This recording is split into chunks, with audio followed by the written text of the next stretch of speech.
Hello and welcome. It is so great to sit down here with you and be able to catch up with what I've been working on over the last week and for you to share with me what you've been working on.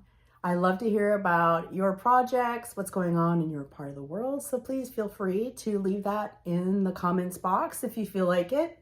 If you're new here, welcome. My name is Jess and I'm coming to you from the Tampa Bay area of Florida, where I live with my husband and our 2 teenage sons. I am a knitter who also crochets and spins.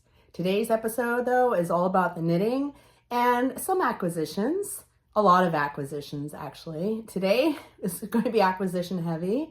So if you'd like to join me, then please come on in, get comfortable, grab some projects, and let's chat. Today is Friday, September 12th, 2025. And I believe this is episode 29.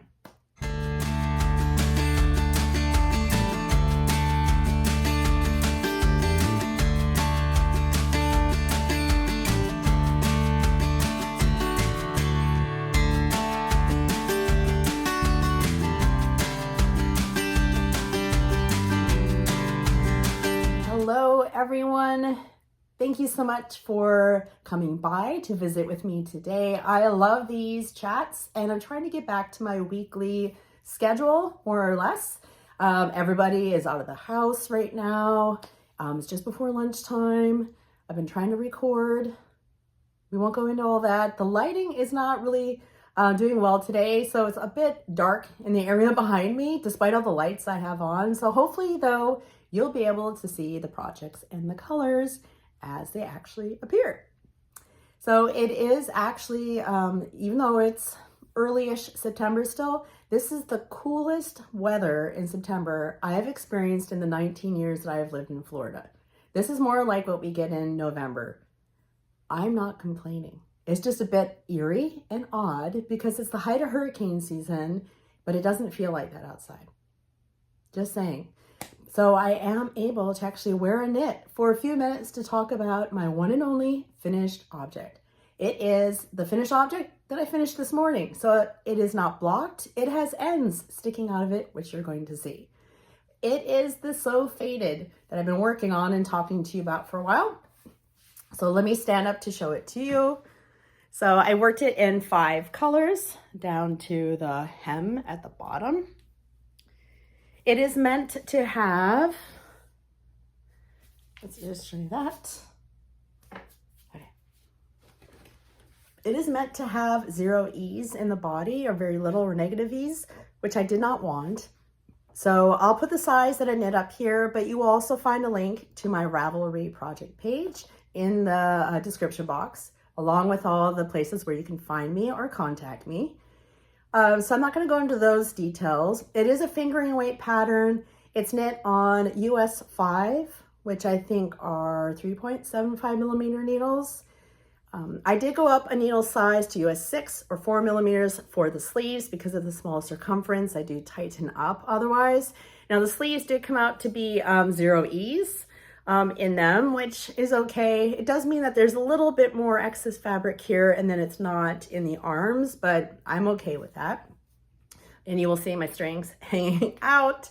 The only modification I made was in the fading from one color to the next. I did not do one row of each color alternating for 10 rounds as it has in the pattern. I did in some places and others I broke it up a bit more. Which I think worked out better in the sleeve. I think it fades. I did a better job there. So I didn't do the same order of fading in terms of how many rows of each one I did in the fading section as I did on the body. But I think I actually lined them up pretty well with the body. So I did go back and count how many rows I had done in each of the colors so that I could get them to match up here in the sleeve. I originally started following the instructions for the decreases for elbow length sleeves because I was picturing sleeves like this. These are not elbow length sleeves, right? We all know where our elbows are. The other option was wrist length. And for some reason, it wasn't clicking with my brain. So by the time I got to the end of the increases, I was at my elbow. So that was correct. but I didn't want to stop at my elbow. I wanted at least down past the elbow. So all I did was stop decreasing because it was tight enough, because there's 0 ease here. And then I just continued in the 4th color, and it worked out well because the full length of that 4th color on the body is the full length here, including the 2 centimeter or 3/4 inch hem. No, not hem, cuff. Well, it's a sleeve hem, also known as a cuff, here on the sleeve. I purposely omitted the 5th color, which is this dark pink, only because I don't like the sudden sharp transition between those 2 colors. And it's okay at the bottom of my sweater, but I don't want to see it all the time on my arms. So I did them this length, and I really do like it. I'm pulling it down, sorry, because I'm wiggling. But I do really like the fit of it. It was a lot of fun, worked on a slightly looser gauge, so it's more open and airy, perfect for me here in Florida in the winter or traveling other places. If I throw it over a t-shirt or something, it's just that nice little extra layer to take that chill off. And I have a lot of yarn left. Let me show you. Oh, I don't have, this color pink is still on my bed because I literally finished the cuffs, the sleeve and the cuff this morning while having my coffee. So I have this much yarn remaining plus the pink ball, about the same. So there's a lot left here to make into something else at some point. So I did use the 5 colors, which is recommended in the pattern, or you could do a 3 color. Of course, it's your sweater. Do as many or few as you like. I just think that typically odd numbers look better than even numbered amounts. So even though that dark pink, I didn't really love it, if I hadn't done that one, I would have done 3 colors, but not 4. So that is my one and only finished object, and I'm going to keep it on for a while. I did crank up the air conditioning, so we'll see if I can make it through. So I have a couple of whips that I will show you some progress on, talk a little bit about, but then again, mostly it's about things that have come into my possession in this last week that I'll talk about. So let me show you my progress on the Combackigan cardigan. Sorry, they're down here. I have finished my sleeves. So I don't believe I finished them last time I talked to you last week. Those are all my marks marking my increases I had to do. And yes, they're different sizes. If you weren't here last week, one sleeve was blocked, at least to here, just to check on my gauge and check on the length for the sleeves. This one has not been blocked at all. So I did finish knitting them per the instructions in terms of the number of increases. When I got done with that and ended on the row I should, I have about 18 inches now instead of the 17 as written in the pattern. But I know that this might shrink about 1/2 inch and when I block it. And I would rather have longer sleeves than sleeves that I feel are just a little bit too short. So this is worked from the bottom up. You start with the pockets and then you do the hem ribbing on the sleeves using a tubular cast on, and then you put them on hold while you then work the body. So I started working the body and I'm looking around for where part of it is. So I started working the body and not being sure how long the body was going to be, if it would be long enough in the from what the pattern has. I decided to do a provisional cast on. So instead of starting with a bottom hem ribbing, I did a provisional cast on and then started working the body there. Let me see if I can find it for you.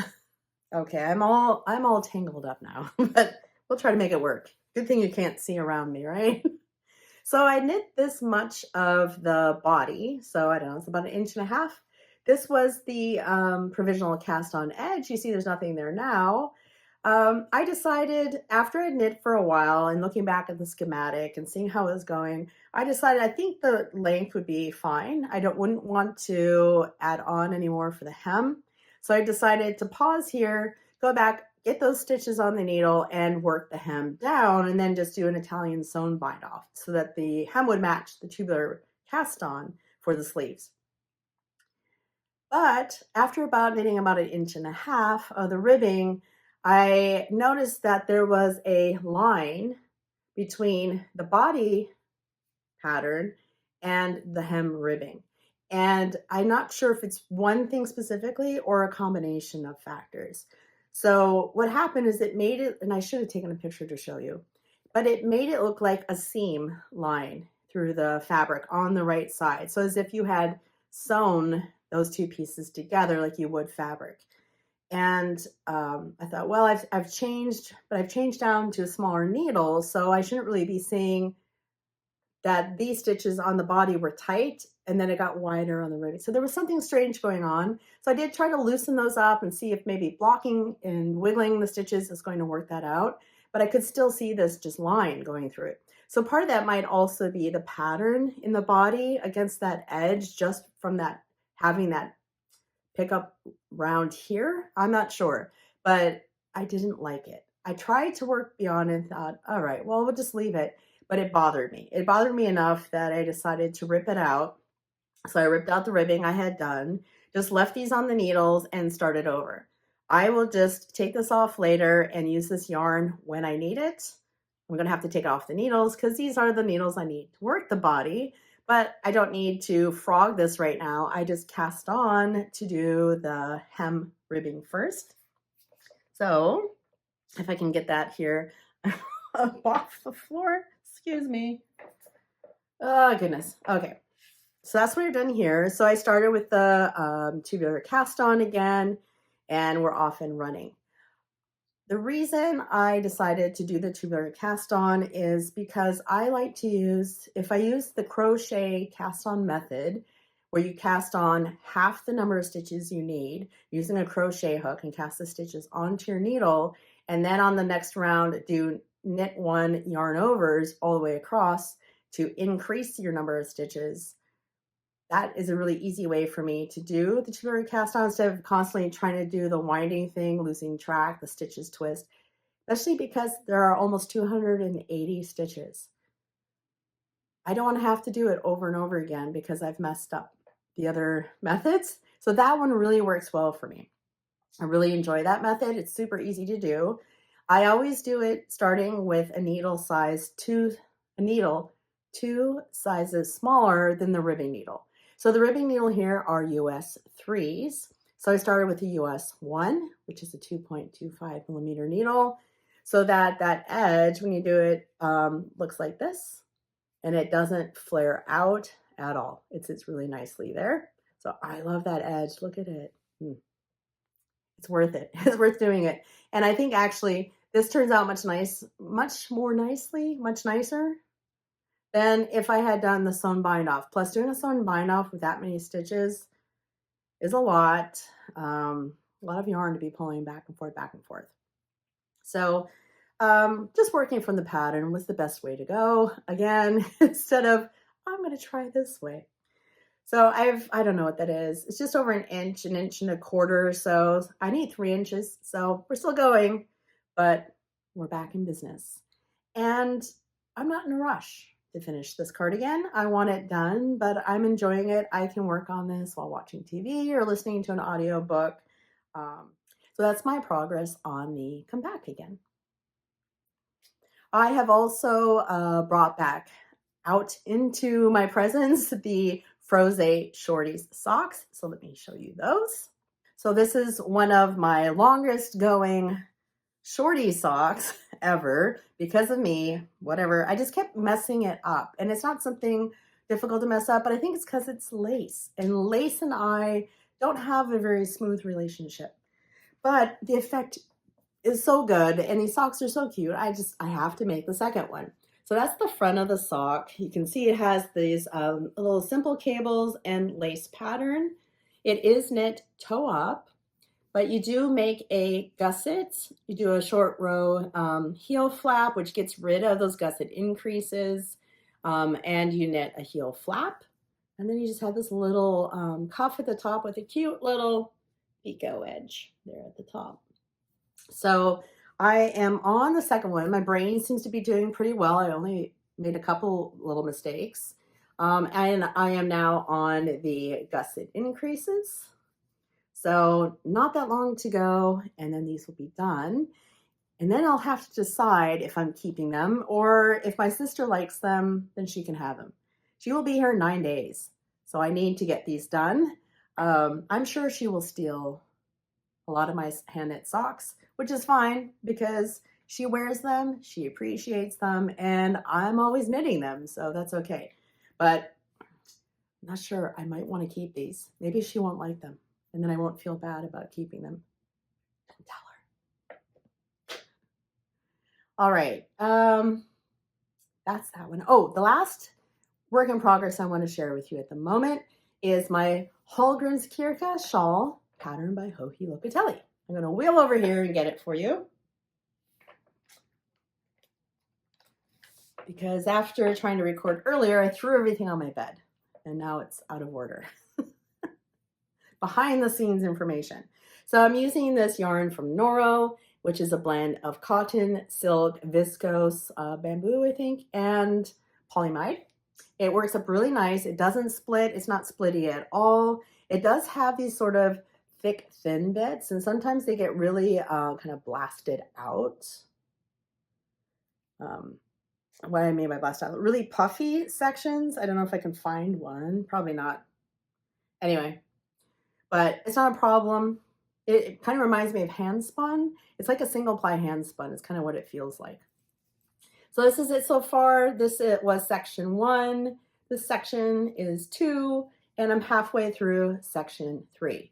I would have been finished with section 3, except that I had to redo the first half of section 3 because of one of my little issues with the pattern is that the stitch count information is not consistently present. Now, there are parts of the shawl that are knit even, so you're working in the pattern, but you're not doing any increases on the edges because this is shaped like a diamond, like that. So I'm still on the going up. I need to, I told you I finished this morning, literally this morning, so it hasn't been blocked yet. Pardon my strings coming out. But it's knit in the triangle, so sometimes you're actually working a bit even. So it's not a constantly growing like this. It does have these sort of in-between sections at the moment. Anyway, sometimes you're repeating rows, right, to repeat the pattern. It doesn't give you the final stitch count at the end when you've done the repeats. So I'm trying to work on this. Originally it was, all right, do a section a day, depending on how long. Obviously, it's going to get bigger as it goes along, but not super big. There are 11 sections total. So obviously somewhere around section 5, 5.5, right? It should be then going back the other direction and decreasing. But it's a really easy pattern to do. You're only increasing out here on occasion, and then the little eyelet rows switch. Now I did make a mistake, so I ripped back here, but I'd also made a mistake. I was off by 2 stitches, too few stitches, and I had missed an eyelet. Again, it's lace. If I make a mistake in lace, it's always those yarn overs. I either forget to put one in or it drops. I mean, you can fudge them if you find that you dropped it, but always lace and I love it, but we don't get along too well. But I'm really enjoying it. It's nice and easy. I do need the pattern though to keep track, so I do have to check on that, but it's not too bad in the little sections. So that is one of my other works in progress that has progressed since I showed you last time. I have also worked on other projects, but they don't really look any different. They're just longer, so I'll save those for the future. Okay, so now we're up to acquisitions. These are items that either I purchased myself or were gifted to me. So I'd like to share those with you. For some reason, I got onto the Lambing Kitted website last week, a week and a half ago, maybe. I think it's because I was looking at this pattern, which is called Fancy. It reminds me of I can't think of the name of it, the pattern by Andrea and Mowry that knit using the DK Weight Farmer's Daughter Fibers cereal pack of fluff. Anyway, you might know what I'm talking about. I'll put the picture up here, or I'll just put the name up here. So that one is a lightweight, sweatshirty, soft, cozy sweater, and I've had the Fancy version in my library kind of queue for some time, and I thought, I think now's the time, for whatever reason, I'm going to just go and look at that color and see what I think. Maybe I'll order just one skein of it and see if I feel like I can wear that color. I love reds, but I'm not always sure if there's a certain tone of red that is better, warmer, orange, or cooler. I always thought the cooler ones, but I don't know. So I ordered one hank, and here it is. This is Lamb & Kids Big Birdie. It is Aran weight. It is Surrey alpaca and silk. And this is the color plaid, is my favorite color. And I think I can wear it maybe, well, the filters here, who knows? Not filters, the lighting. I've got the ring light on because it's gray and overcast outside. But anyway, regardless of what it looks like on camera, I like it. It is a tonal yarn, so it's more of an orangey red, but there are some darker, deeper reds in here as well. But look at that. Look at that fluff. So I can see it looks like it has a chain, kind of a twisted core, and then the fluff on it. So normally I would not make something that is an Aran or worsted weight in a garment because that's just way too heavy. I could maybe wear it once a year, but I found with the Surrey alpaca and the fluff type thing, like in my cardigan and in that sweater I just mentioned, that is a good weight for me. I can wear that quite often when it's cooler. So in the future, I will be getting some more of this. Now, of course, the danger is if I just order more to equal the total amount, this is hand dyed. And so they might be slightly different, but I think I'm okay with that. So while I was on the website, I thought, well, let's take a look at some other things. And I had in mind at the time getting a second color and a DK to sport weight that I could use for some sort of color work texture, but was really bright contrast. And I sure got it. This is, yeah, it's highlighter pink, my friends. This is the Trio DK in the color Pop Rocks. Trio DK is a merino cashmere nylon DK weight. Yeah, who am I with these bright colors? I mean, maybe I'm feeling my 80s, going back to my teenage years. I love it. So I don't know if it's too much that I have it with the black or not. But it's going to be in something coming soon. Soon could be months from now. So yeah, don't get your hopes up. But so I wanted to see what this color was like. It is highlighter, deep highlighter pink color. Fluorescent. Yeah, fluorescent? I don't know. Love it. So got that. And I also saw that they had some books on sale. And one book in particular that I have wanted for quite some time. I love the patterns in there. I do love stripes. So yes, I got Stripes by Vera Valimaki, published by Lina. Look at the size of it. This is a hefty weight canvas hard-covered book. And I think it was like 30% off. So I love it. So I also got this book as well. What am I going to knit from there right now? I don't know, but I have several of these items. I would probably wear everything that's in this book at some point in time. So I think a great way also to use up those colors, yarns they have, is by putting them in the stripes. So I'm looking forward to making those. Have you knit anything from that book? Is there anything you would recommend specifically? You can let me know that in the comments box. Okay. Oh, and one last thing. Sure, I'll show it to you. I was getting some gift yarns for somebody else. And in there, I picked up a hank of Madeline Tosh.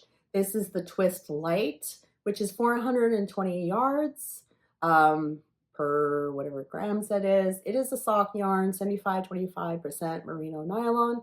This is the color Twilight Skinny Dip. So it has these greenish blues, I think I would call them more, maybe green blues, blue greens, green blues, and purples in them. So this will be a lovely pair of socks at some point. That'll probably get stolen by my sister. All right, oops, sorry about that. Kicked it with my foot. My last purchase was something that is also not typically me, but it's going to allow me to use up some stash, some yarns that I acquired this summer. So if you remember So I'm gonna reach for it. If you remember back to my acquisitions over the summer, so when I went to Beautiful Knitter in London, um, I had trouble focusing. It was a spur of the moment. Family said, "Oh, did you want to go to that knitting store?" And I wasn't prepared. And then I had to make decisions, and I felt like I was under pressure. And I thought, "Oh, okay, look, I know I want to make some cardigans, so let's look for some yarn for that." So based on the colors that were there, I had focused in on, I was looking at the black yarns, so I could make a simple black cardigan that I could wear then over anything. And I picked up the West Yorkshire Spinners Exquisite, but I didn't realize, because it was the fingering and lace weight were all hanging together, that when I checked out, I got the lace weight version. So yes, I have 3 of these. Thinking I was getting 3 fingering weight skeins, I had 3 lace weight. And each of these is 800 meters or 875 yards. Yeah, times 3. You can do the math on that. It's more than 2,400 meters, I can tell you that.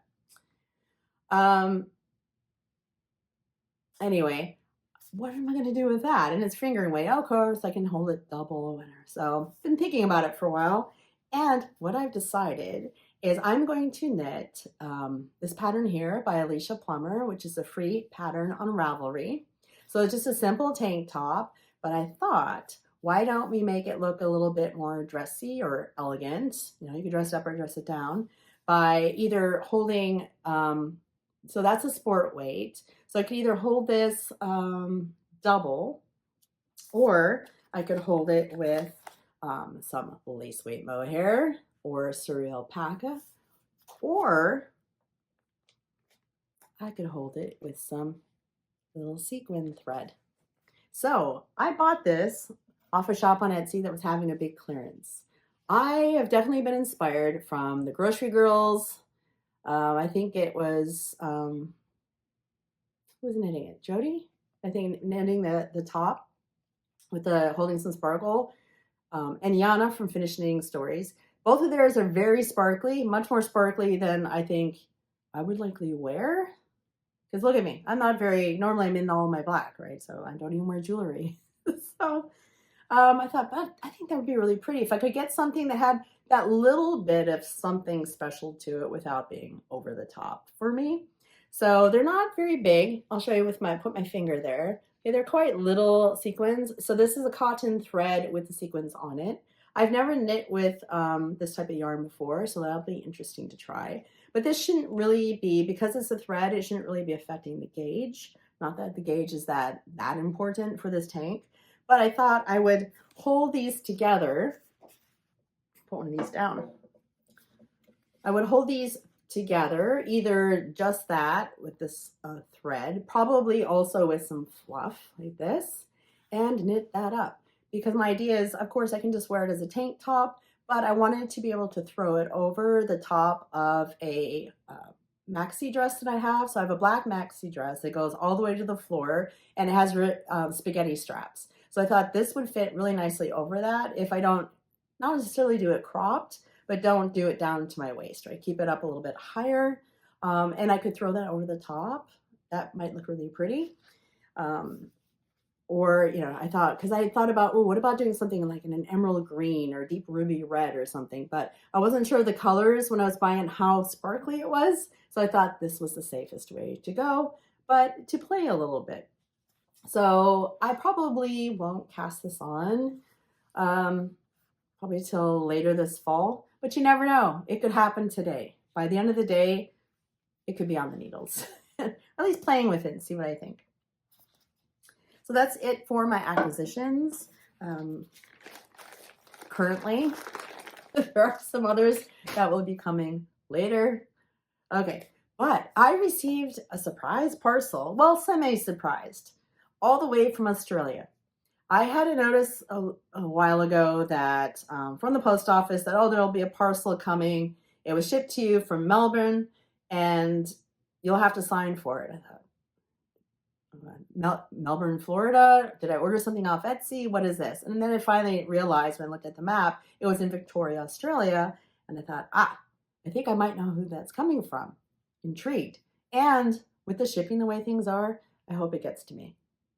It did. And let me show you what's inside. So these are the amazing gifts that I got from my friend Karen. Hi, Karen. And yeah, I love them. They're also special in their own ways. And that she thought to send me this. What a pick-me-up. It just made my day. I was not having a good mood day when it arrived. So this really cheered me up. So I got a couple of bags, including this one, which is from La La Land Down Under. It is a travel pouch from the artist of La La Land. And it's a nice canvas travel pouch with all these sort of iconic locations in Australia. Has a nice deep inside and the back. So I love this. I will be using this. Nice and sturdy. This is going to last a long time. And then I got this reusable shopping bag. It has some cool features on it, but mainly it's the pictures. All these kind of, again, iconic, very Australian things on it. Some new to me things. We didn't realize that this is what they referred to for the hanging, spinning, laundry, drying, clothesline, clothes rack. Wow, the words. Was that. I know that this, I think, is a controversial subject. Is it Australian? Is it Kiwi? I'm not part of that argument since I'm in the United States. But here's some more of the others. If you haven't heard of fairy bread, that's where it's white bread with, I think it's white bread with butter and cake sprinkles on top. That's what that is. Yeah. So fun. I love that. That's going to make me smile every time I use that. And then I got yarn, which I'm housing in another bag that Karen got for me from a wool and handcrafts show. So let me show you that. And you know I love my bags. Any kind of bag, canvas bag, doesn't matter. I love bags. Now, Karen and I haven't spoken particularly about knitting, yarns, things like that for some time. I think we've been chatting mostly about travel, I think is what we talk about a lot. But I have for some time had in mind to do some assigned color pooling projects. I had seen some a couple of years ago when I went to Rhinebeck, New York, and I'd seen them other places. And so I've been kind of collecting some patterns, mostly in my wish list. And I thought this year, when we go to New York Sheep and Wool Festival, I hope that place where I saw the yarns for that will still have some, and I will buy myself some this year. This is the year I'm going to buy some and knit up one of those shawl patterns. I don't need to now because Karen sent me 2 skeins of this assigned pooling yarn from 3 Trees Fiber Crafts. It is on their fledgling 4-ply sock base. It also came with a piece of paper. So that is hand dyed. And here is the information about it.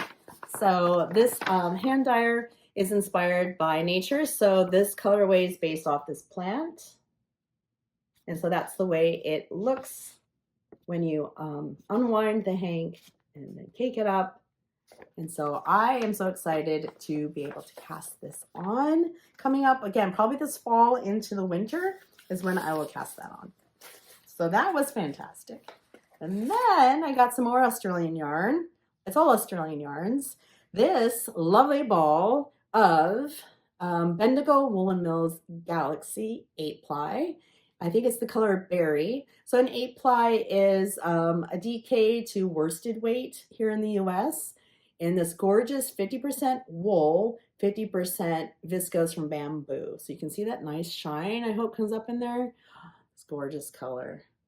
So until it gets used up, I'm just going to enjoy it. It's so beautiful and it's soft. And the last one, is not the least one, is this gorgeous self-striping yarn. Oh, it had a little button. It fell off. I just realized it fell off. I hope it's in here. There it is. Oh, a little pin was in there as well. Right, there we go. So that was how it came. It came with this little pin. And it is from Half Baked Yarns. Self-striping Aussie sock. in these glorious colors. So it is the color Urtal. It is a 75-25 superwash merino nylon sock base, 380 meters or 415 yards per 100 grams. And it's just so beautiful. These colors, it has these sort of deep red burgundy colors, these oranges, pinks, creams. So I don't know if I want to make these as socks or, there's always a hat. This could be really cool. I'm also thinking of that yoke on the sweater. Stephanie Lotvin has that shirt where you use the self-striping sock yarn to knit the yoke of a sweater, and then you pick it up and knit it in a neutral or a solid color. That might be gorgeous. But again, I'm just gonna love looking at this for a while because it is so pretty. Karen, this absolutely made my day. It is so generous of you. I love it. And I am terrible at saying goodbyes. So let me just say, I really appreciate you coming by and visiting with me and listening to me chat about these things. And hopefully you'll leave some comments in the comment box, or at least come back next time and visit with me again. So until I see you next time, take care.